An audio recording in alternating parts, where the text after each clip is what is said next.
I have known nature between skin pieces, where my mind danced with its recollections, finding humor in life through roaring woods, in relieving myself between tall pines, forgetting yellow water on berries. I have seen 2 doves by early morning, committed to the berries for breakfast. The doves are interwoven paths of joy, feeding my inner being with happiness, while feeding their mouths with urination. I have met a woman like poison berries, who was lost in nature with no sketches, but she could wear a hat, then make me laugh, then make me forget there is nobody except a lonely man walking nature. I am an unbearable low design, too tired to make love to the woman. I am naked with nothing left to share, a creased man with nothing left to unfold. My only passion is urination. I have let lives of doves and women pass, permitting my darkened eyes filled with scorn, my eyes lost in wrinkled time without rhyme, feeling like I have been falling for years, as crows nibble gently on my shoulder. I understand my solace is nature, as the keeper of the falling crow flies. I have followed the black crow for miles, for that strays my fear of being alone. The crow flies until it is out of breath. Stopped, I imagine my grim appearance. First, I perceive a skeletal figure. Then I observe myself as a phantom, as my sorrow falls where happiness fails. I hear desperate pleas of the crow and me. The crow takes me to a pale-skinned woman with the moon in her long swaying black hair. Her eyes are crimson red painted in blood. Her dress is shimmering like spider silk. Another woman to stake fears in hearts. I, a war-torn man disturbed by women, felt my load in the desert scanning glow as my own life becomes clearer by night, for I see a woman reaching upward like the stairs I climb to a higher place. My shadowy eyes scope more than normal, viewing its unexpected mysteries like my frozen breath on the hard blue lips, facing brittle realities like death, once cracking my desert into pieces. I know not a dream holding together a bitter winter night and a woman showing thin, sharp, edge, tedious faces, reflecting lost memories back to me, like cold hands directing urination.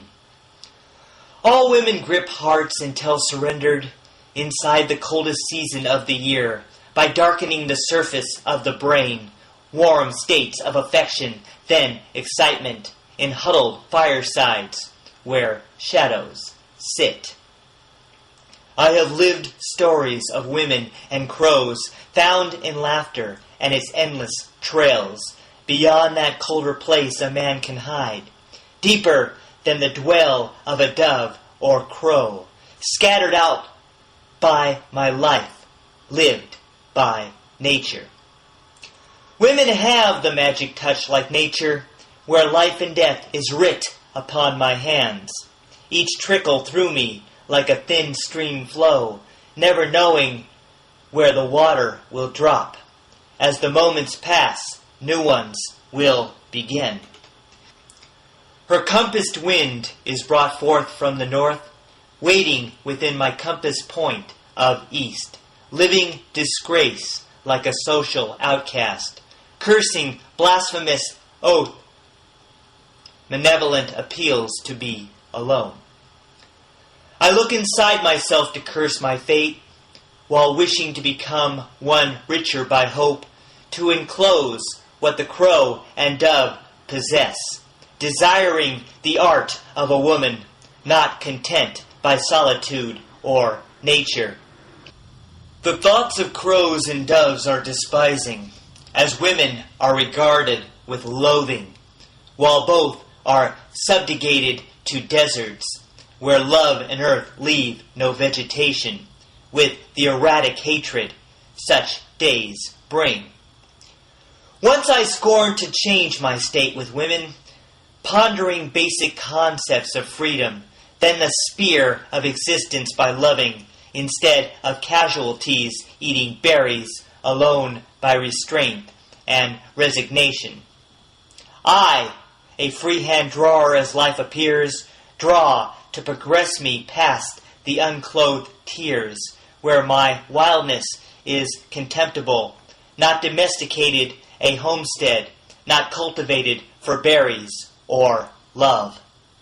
I prefer the life of wild nature, out of reach of domesticated touch, beyond the lost call of the wild moon, knowing my unspeakable wildness in territories remote and barren.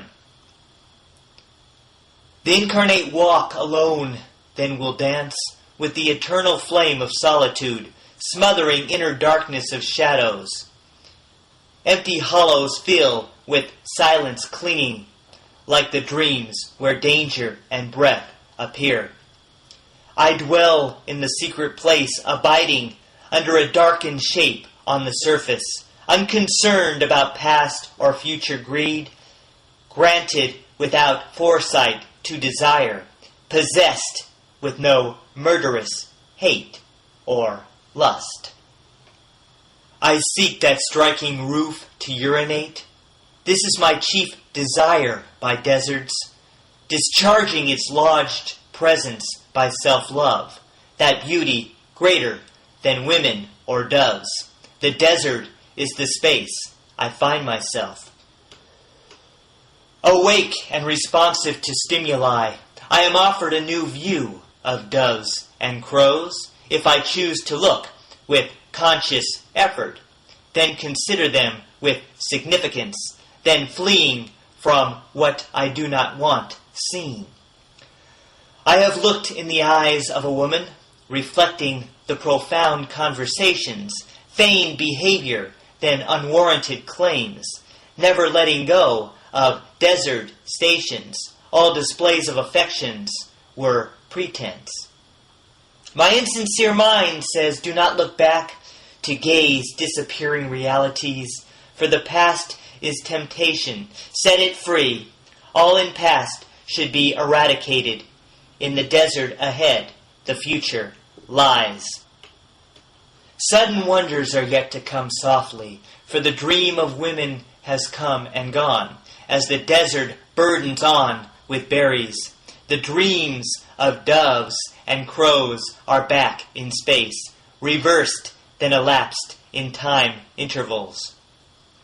The dream has taken desert atmosphere beyond all astronomical objects, further than three-dimensional expanse, throwing collective past matter away, as I am left behind by intervals. All corruption smells like urination. All its exploitation smells like women. All contamination smells like berries. All dreams smell like remains of crows and doves. All lies, in truth, were never really mine. I am life who breathes, then returns its breath, beyond immediate comprehension, filled with new beginnings escaping me. Juxtapositions of infinity. Every day is the beginning of time. With women, I was married to my time, enslaving me into one dimension. I lost track of what exists outside time. I have combed the captive years for answers, helping me to find all I thought was lost, that turned out never to exist by truth. I was backward, looking for nostalgia, clinging to old feelings by obsession. The desert is my home among berries, for deep down I know there is no return. I want to return to what haunts and drives, back to women away from the black crows, more imagined and indefinable. My obsession for life was real back then. Now I long for simple and within grasp. The flight of the crow is not elusive. The freedom of doves is not misleading. The aim of urination is not false. My mind is a dead flower, not blooming, failing to raise my petals to the sun. I stretch and grow in gentle desert warmth, not the poison of berries and women. It is here I find rejuvenation.